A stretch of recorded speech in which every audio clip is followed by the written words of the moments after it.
மதுரை மத்திய சிறையில் தயாரிக்கப்பட்ட பொருட்கள் விற்பனையில் போலி ரசீது மூலம் மோசடி செய்ததாக சிறைத்துறை கண்காணிப்பாளர் உள்ளிட்ட 11 பேர் மீது லஞ்ச ஒழிப்புத்துறை வழக்கு பதிவு செய்துள்ளது. சிறைக்குள் பல ஆண்டுகள் நடந்த ஊழல் அம்பலமானது எப்படி? மதுரை மத்திய சிறையில் சிறைவாசிகள் மூலமாக மாஸ்க், கையுறை போன்ற மருத்துவ பொருட்கள், ஆபீஸ் கவர்கள் தயாரிக்கப்பட்டு அரசு அலுவலகங்கள், நீதிமன்றங்கள் மற்றும் மருத்துவமனைகளுக்கு அனுப்பப்படுகிறது.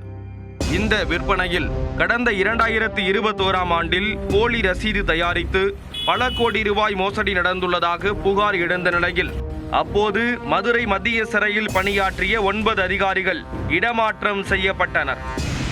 இந்த புகார் தொடர்பாக தணிக்கைத்துறை அதிகாரிகள் ஆவணங்களை ஆய்வு செய்து ஊழல் தடுப்பு இயக்குநரகம் விசாரணை நடத்தி நடவடிக்கை எடுக்க வேண்டும் என பரிந்துரைத்தது. இதனைத் தொடர்ந்து லஞ்ச ஒழிப்புத்துறை அதிகாரிகள் நடத்திய விசாரணையில் 2016ஆம் ஆண்டு முதல் 2021ஆம் ஆண்டு வரை 1,63,64,000 ரூபாய் மோசடி நடந்தது தெரிய வந்துள்ளது.